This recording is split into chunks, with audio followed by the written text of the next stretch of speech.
للہ رب العالمین والصلاة والسلام علی سید الانبیاء والمرسلین۔ آج واقعہ معراج رسول اللہ صلی اللہ علیہ وسلم کی عظمت پر جو بہت بڑی دلیل ہے، واقعہ معراج اگر ہم سنیں گے تو ہمارا ایمان بھی تازہ ہو جائے گا اور حضور کی عظمت کا بھی پتہ چل جائے گا کہ حضور کو اللہ تعالیٰ نے مقام اور مرتبہ کیا دیا ہے۔ قرآن مقدس میں بنیادی طور پر 3 معجزات ایسے ذکر ہے کہ اللہ کے محبوب علیہ السلام کے، جن کا تذکرہ اللہ نے خود قرآن مقدس میں فرمایا۔ ان میں ایک تو یہ واقعہ معراج، سبحان الذی اسریٰ بعبدہ لیلا من المسجد الحرام، 15 پارے کا پہلی آیات مبارکہ کے اندر اللہ تعالیٰ نے واقعہ اسراء کا تذکرہ فرمایا۔ اسی طرح حضور کا ایک معجزہ شق قمر کا، جو آپ علیہ السلام نے اشارہ کیا تو چاند کے 2 ٹکڑے ہو گئے، اس کا تذکرہ بھی قرآن مقدس کے اندر موجود ہے۔ اسی طرح اللہ کے محبوب علیہ السلام کا ایک بہت بڑا معجزہ خود قرآن مقدس ہے، تو قرآن بھی حضور کا ایک معجزہ ہے۔ تو یہ 3 معجزے واضح طور پر قرآن مقدس میں موجود ہے، بلکہ میں تو یہ کہتا ہوں کہ قرآن مقدس کی 6500 سے زائد آیات مبارکہ، اور قرآن کی ہر آیت کو آیت اس لیے کہا جاتا ہے کہ آیت کا مطلب ہوتا ہے نشانی، معجزہ، نشانی۔ تو یوں کہا جا سکتا ہے کہ حضور کو اللہ تعالیٰ نے پورا قرآن مقدس جو عطا کیا ہے، ایک ایک آیت حضور کی ذات کے لیے معجزہ ہے۔ اس لیے کہ قرآن مقدس میں اللہ تعالیٰ نے فرمایا کہ حضور، یہ مشرکین مکہ یہ کہتے ہیں کہ آپ قرآن اپنی طرف سے بنا کر رہے ہیں، تو حضور آپ ان سے کہیے کہ اس جیسا قرآن، فَأْتُوا بِمِثْلِ هَٰذَا الْقُرْآنِ، اس قرآن کی طرح کوئی قرآن لے کر آؤ اگر یہ اپنی طرف سے بنایا گیا ہے۔ پھر ایک مقام پر کہا گیا کہ تم ایسی 10 سورتیں لے کر آؤ۔ پھر اللہ نے قرآن میں ایک جگہ فرمایا کہ فَأْتُوا بِسُورَةٍ مِّن مِّثْلِهِ، قرآن کی ایک چھوٹی سی سورہ کوثر جیسی سورت بھی لے کر آؤ۔ تو قرآن بھی حضور کا معجزہ ہے۔ شق قمر، اس کا تذکرہ بھی قرآن مقدس میں، وہ بھی حضور کا معجزہ ہے۔ اور واقعہ اسراء کہتے ہیں کہ رات کا جو سفر ہے نا، اور زمینی سفر جو ہے اسے اسراء کہا جاتا ہے، اور زمین سے لے کر آسمان تک کے سفر کو معراج کہا جاتا ہے۔ تو حضور علیہ السلام کا معراج یہ رجب کے مہینے کے اندر علماء کرام بیان کرتے ہیں، اگرچہ احادیث مبارکہ میں کوئی واضح ترین کوئی دلیل ایسی نہیں ملتی، لیکن یہ بات ہے کہ آپ علیہ السلام نے ہجرت سے پہلے اللہ کے محبوب علیہ السلام کو اللہ تعالیٰ نے اپنے پاس بلایا۔ واقعہ معراج، حضور ایک روایت کے اعتبار سے آپ علیہ السلام مسجد حرام ہی کے اندر تھے، اور ایک روایت کے اعتبار سے آپ ام ہانی کے گھر میں تھے، جو حضرت سیدنا علی بن ابی طالب کی بہن ہے۔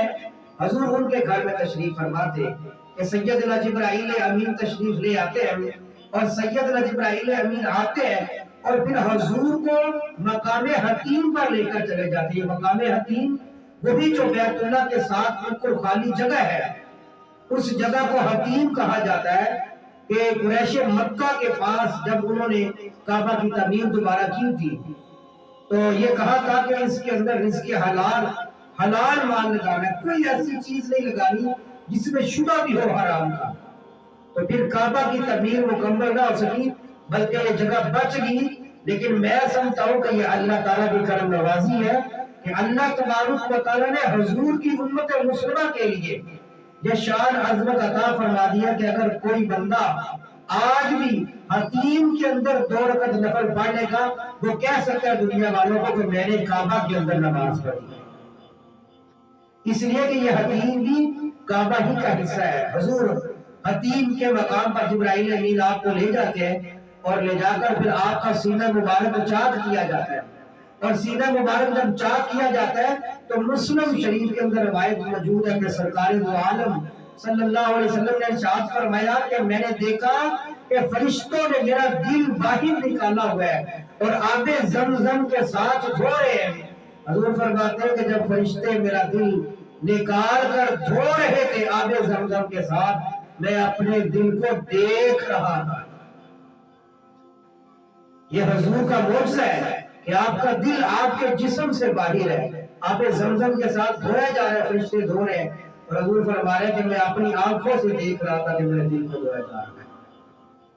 پھر فرشتے جو آئے تھے ان کے پاس تشت تھا، اس تشت کے اندر حکمت اور نور بھی فرشتے لے کر آئے تھے۔ جب آپ علیہ السلام کا سینہ مبارک چاک دیا گیا، آپ کے دل کو باہر نکالا گیا اور آپ کے دل کے اندر علم، حکمت اور نور عطا کر دیا گیا، تاکہ یہ اس لیے کیا جا رہا تھا کہ اب وہ سفر آپ علیہ السلام نے کرنا ہے جو دنیا میں کسی نبی اور رسول کو بھی عطا نہیں کیا گیا تھا، اور وہ سفر معراج تھا کہ اللہ تبارک و تعالیٰ اپنے محبوب کو اپنے پاس بلانا چاہتے تھے۔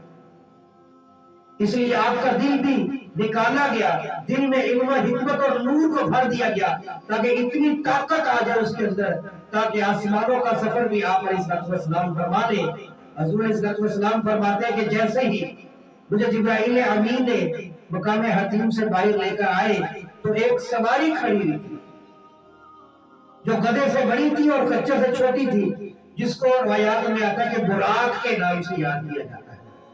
براق برق کی جمع ہے، برق کہتے ہیں بجلی کو، تو ان کا نام براق اس لیے رکھا گیا تھا کہ وہ جب اللہ کے محبوب علیہ السلام کو لے کر چلی ہے تو جیسے بجلی کی تیزی ہوتی ہے ایسے اس نے حضور کا سفر طے کیا تھا، بجلی کی تیزی کی طرح۔ اور روایت میں آتا ہے کہ جب حضور اس کے اوپر سوار ہونے لگے نا تو وہ نخرے دکھانے لگی۔ براق جنت کی سواری تھی نا، تو وہ نخرے دکھانے لگی تو سیدنا جبرائیل امین نے کہا کہ براق ٹھہر جا، آج جو تیرے اوپر سوار ہو رہا ہے کائنات میں ایسا شخص اللہ نے کسی اور پر نہیں بنایا، یہ انبیاء رسولوں سے بڑھ کر ہے، ان جیسا اللہ کا کوئی محبوب نہیں ہے، اگر ٹھہر جاؤ تو وہ جب جبرائیل امین کلام کرتے تو وہ براق ٹھہر جاتے۔ اب حضور علیہ السلام براق پر سوار ہو جاتے ہیں، براق پر سوار ہونے کے فوراً بعد براہ راست سیدھا جو ہے وہ آپ علیہ السلام مسجد اقصی کی طرف تشریف لے جاتے ہیں، جسے قرآن کہتا ہے سبحان الذی اسری بعبدہ لیلا من المسجد الحرام الى المسجد الاقصی، پاک ہے وہ ذات جو ذات اپنے بندے کو رات کے وقت تھوڑے سے حصے میں لے کر گئی، من المسجد الحرام الى المسجد الاقصی، مسجد حرام سے مسجد اقصی کی طرف لے کر گئی۔ اور قرآن کی اسی آیت مبارکہ کے اندر، قرآن کی پہلی آیت مبارکہ کے اندر اللہ فرماتے ہیں لنوریہ من آیاتنا، یہ ہم اپنے محبوب کو سفر اس لیے کرا رہے ہیں تاکہ اپنے محبوب کو ہم اپنی نشانیاں دکھانا چاہتے ہیں۔ تو معراج کے سفر میں اور اسراء کے سفر میں اللہ تبارک و تعالیٰ نے اپنے محبوب علیہ السلام کو بہت ساری نشانیاں دکھائی۔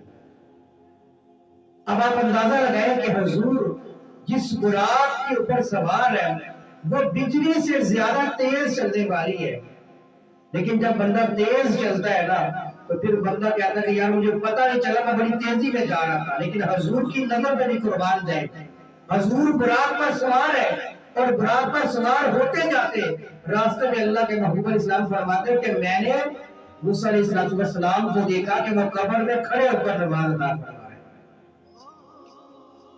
یہ حضور کی نگاہ کا کمال ہے کہ ہم تیز چلے تو سامنے والی چیز نظر نہیں آتی، قربان جائے حضور کی نظر پر، آپ کے کمال پر، آپ کے جلال پر، کہ حضور جب تیز براق کے اوپر بھی سوار ہوتے ہیں تو پھر حضور زمین کے اوپر تو کیا زمین کے اندر موسیٰ علیہ السلام قبر میں ہے، حضور فرمانے کہ میں نے موسیٰ علیہ السلام کو دیکھا، مسلم شریف، رأیت موسیٰ یصلی قائما فی قبرہ، میں نے موسیٰ علیہ السلام کو دیکھا کہ وہ اپنی قبر میں کھڑے ہو کر نماز ادا فرما رہے ہیں۔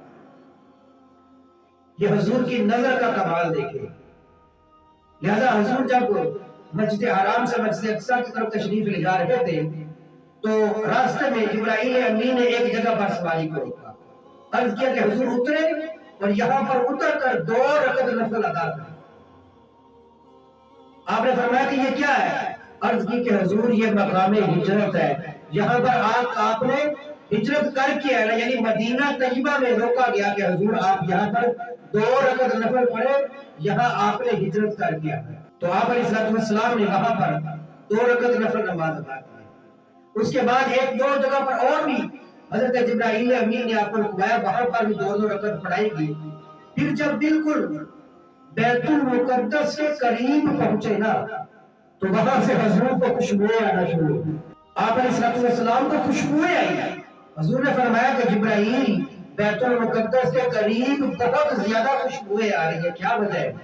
حضرت جبرائیل امین نے عرض کی کہ حضور یہ خوشبوئیں آ رہی ہیں کہ فرعون کی ایک باندی تھی، اس باندی کو جب فرعون نے گرم تیل کے اندر جلا دیا تو اس کی بچیوں کو بھی جلا دیا تھا، اور جس زمین پر ان کی ہڈیوں کو رکھا گیا تھا، اس زمین کی جہاں پر ہڈیوں کو رکھا گیا تھا، حضور یہ وہاں سے خوشبوئیں آ رہی ہیں۔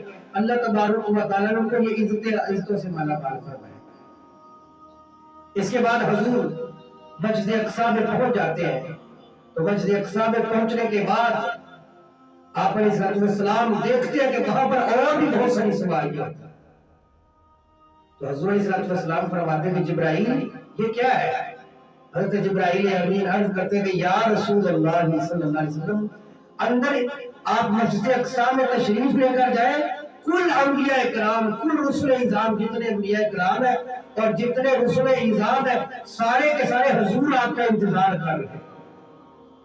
حضور فرماتے ہیں کہ میں جب مسجد اقصی کے اندر گیا نا، تو میں نے اپنے آپ کو پیچھے بچا لیا، کیونکہ وہاں پر آدم بھی تھے، وہاں پر نوح بھی تھے، وہاں پر ابراہیم علیہ السلام بھی تھے۔ حضور فرماتے ہیں کہ میں نے کہا یہاں بڑے بڑے انبیاء موجود ہیں، تو لہذا آگے بڑھ کر نماز حضرت آدم پڑھائیں گے، کیونکہ وہ ابو دنیا ہے، وہ ساری کائنات کے باپ ہے، تو آدم علیہ السلام نماز پڑھائیں گے۔ اگر آدم نے پڑھائی تو پھر نوح علیہ السلام، آدم ساری موجود ہے، وہ پڑھائیں گے۔ اگر نہیں ہے تو وہ پھر اس کے بعد ابراہیم علیہ السلام، جو کتنے ہزار انبیاء کے جد ہے، وہ نماز پڑھائیں گے۔ لیکن حضور فرماتے ہیں کہ پھر جبرائیل امین آتے ہوئے ایک مصلی لے کر آتے ہیں، اسے بچھاتے ہیں۔ اب آپ علیہ السلام کا سفر آسمانی سفر ہے، جسے معراج کہا جاتا ہے۔ یاد رکھیے گا 3 لفظ ہوتے ہیں۔ مسجد حرام سے مسجد اقصی تک کا جو سفر ہے اسے اسراء کہا جاتا ہے، رات کا سفر۔ اور زمین سے لے کر آسمان کا جو سفر ہے اس کو 7 آسمانوں کا سفر سے معراج کہا جاتا ہے۔ اور 7 آسمان سے اوپر کا جو سفر ہے نا، پھر جہاں تک اللہ تعالیٰ اپنے محبوب علیہ السلام کو لے کر گئے اسے اعراج کہا جاتا ہے۔ اب اسراء مکمل ہوا، اب حضور کا معراج والا سفر یعنی زمین سے آسمانوں کی طرف۔ اب آپ علیہ السلام پہلے آسمان پر پہنچتے ہیں تو سیدنا آدم علیہ السلام سے ملاقات ہوتی ہے۔ آدم علیہ السلام کہتے ہیں مرحبا، میں اپنے نیک بیٹے کو مرحبا کہتا ہوں۔ پھر دوسرے آسمان پر حضرت سیدنا عیسیٰ علیہ السلام، حضرت زکریا علیہ السلام اور حضرت یحییٰ علیہ السلام سے حضور ملاقات کرتے ہیں، اور وہ کہتے ہیں کہ ہمارا نیک بھائی آ گیا، ہم اپنے نیک بھائی کو مرحبا کہتے ہیں۔ حضور علیہ السلام نے عیسیٰ علیہ السلام کو دیکھا نہ، تو پھر حضور جب واپس آئے معراج کے سفر سے، تو آپ نے فرمایا کہ میں نے عیسیٰ علیہ السلام کو دیکھا، تو عیسیٰ علیہ السلام عروہ بن مسعود یعنی عیسیٰ علیہ السلام کی طرح کا کوئی آدمی دیکھ رہا ہے۔ حضور نے فرمایا کہ عروہ بن مسعود سبزی کو دیکھ لے گا۔ یہ عروہ بن مسعود سبزی وہی ہے جو صلح حدیبیہ کے مقام پر جو ہے وہ مشرکین مکہ کی طرف سے آئے تھے، بعد میں اللہ تعالیٰ نے ایمان کی دولت سے بھی مالا مال فرما دیا تھا۔ دوسرے آسمان پر ان سے ملاقات ہونے کے بعد تیسرے آسمان پر حضرت سیدنا یوسف علیہ السلام سے حضور ملاقات کرتے ہیں۔ حضرت یوسف علیہ السلام بھی آپ کو کہتے ہیں اہلا و سہلا مرحبا، میں اپنے نیک بھائی کو مرحبا کہتا ہوں۔ حضور فرماتے ہیں کہ میں نے جب سیدنا یوسف علیہ السلام کو دیکھا نا، تو یہ دنیا کا آدھا حسن اللہ تبارک و تعالیٰ نے واحد اکیلے یوسف علیہ السلام کو دے دیا۔ حضرت یوسف علیہ السلام کے بعد چوتھے آسمان پر سیدنا ادریس علیہ السلام سے حضور نے ملاقات کی۔ 5ویں آسمان پر حضرت سیدنا ہارون علیہ السلام سے ملاقات کی، چھٹے آسمان پر سیدنا موسیٰ علیہ السلام سے حضور نے ملاقات کی، اور ساتویں آسمان پر حضرت سیدنا جد امجد سیدنا ابراہیم علیہ السلام سے ملاقات کی۔ ابراہیم علیہ السلام، باقی تو سب انبیاء کرام جو ہے وہ آپ کے استقبال میں کھڑے ہوئے تھے، لیکن حضرت سیدنا ابراہیم علیہ السلام بیت المعمور کے ساتھ ٹیک لگا کر بیٹھے ہوئے تھے، تو حضور علیہ السلام سے کہا کہ حضور آپ ان کو سلام کیجئے، وہ آپ کے جد امجد سیدنا ابراہیم علیہ السلام ہے۔ حضور جاتے ہیں، حضور جا کر ملاقات کرتے ہیں، آپ سلام کرتے ہیں، تو سیدنا ابراہیم علیہ السلام کہتے ہیں میں اپنے نیک بیٹے کو اہلا و سہلا مرحبا کہتا ہوں۔ اب یہ ساتوں آسمان مکمل ہو چکے ہیں۔ سیدنا ابراہیم علیہ السلام حضور علیہ السلام سے دو باتیں عرض کرتے ہیں۔ عرض کرتے ہیں کہ حضور آپ جب دنیا میں جائے نا تو دو کام، ایک تو یہ کہ آپ نے اپنی امت کو میرا سلام کہنا ہے۔ سیدنا ابراہیم علیہ السلام نے حضور کی امت کے لیے یعنی ہمارے لیے سلام میں جائے کہ حضور آپ اپنی امت کو میری طرف سے سلام کریے گا، تو علیکہ وعلیہ السلام، تو ہم بھی ان کو ان کے سلام کا جواب دیتے ہیں۔ اور ساتھ میں ابراہیم علیہ السلام نے کہا کہ حضور اپنی امت کو کہیے گا کہ جنت بالکل چٹیاں میدان ہے، اس میں درخت اور پودے لگا کر آنا، یعنی سبحان اللہ کہے، الحمدللہ کہے، لا الہ الا اللہ کہے، تو یہ جنت میں درخت اور پودے لگ جائیں گے۔ تو ابراہیم علیہ السلام نے کہا کہ جنت میں آیا تو جنت میں درخت اور پودے لگا کر آنا، لہذا اشارہ دے دیا اس بات کی طرف کہ ہر بندہ جتنا چاہے اپنی جنت کو خوبصورت بنا سکتا ہے۔ سیدنا ابراہیم علیہ السلام سے ملاقات کرنے کے بعد پھر آگے جبرائیل امین علیہ السلام سدرۃ المنتہا تک جاتے ہیں، اور اس سے آگے پھر کہاں تک گئے؟ اللہ تعالیٰ نے کتنا قریب کیا حضور علیہ السلام کو، حقیقت یہ ہے کہ یہ اللہ جانتے ہیں یا اللہ کے محبوب علیہ السلام جانتے ہیں۔ سورہ نجم میں اللہ نے کہا فَقَالَ قَابَ قَوْسَيْنِ أَوْ أَدْنَىٰ، کہ بہت قریب ہو گیا، دو کمانوں کے درمیان جو جگہ ہوتی ہے اتنے قریب، او ادنا یا حضور اس سے بھی قریب ہو گئے۔ اب کتنے قریب ہوئے اللہ کے، یہ اللہ جانتے ہیں یا اللہ کے محبوب علیہ السلام جانتے ہیں۔ اب اللہ تبارک و تعالیٰ حدیث پاک میں آتا ہے کہ حضور فرماتے ہیں کہ جب میں اللہ کے قریب پہنچا نا تو حضور فرماتے ہیں کہ میرے ہونٹ جو ہے وہ بند ہو گئے تھے، یعنی اللہ کا جاہ و جلال، اللہ کی حیبت اور اللہ کا روح تو اپنی جگہ نا، چونکہ وہ معبود ہے، حضور عابد ہے، حضور عبد ہے، عابد بن کر گئے ہیں اللہ کے، اور وہ اللہ معبود ہے، تو یہ معبود اور عبد کے درمیان جو فرق ہے اس فرق کی وجہ سے حضور فرماتے ہیں کہ میرے اوپر بہت حیبت تھی اللہ تعالیٰ کی ذات میں۔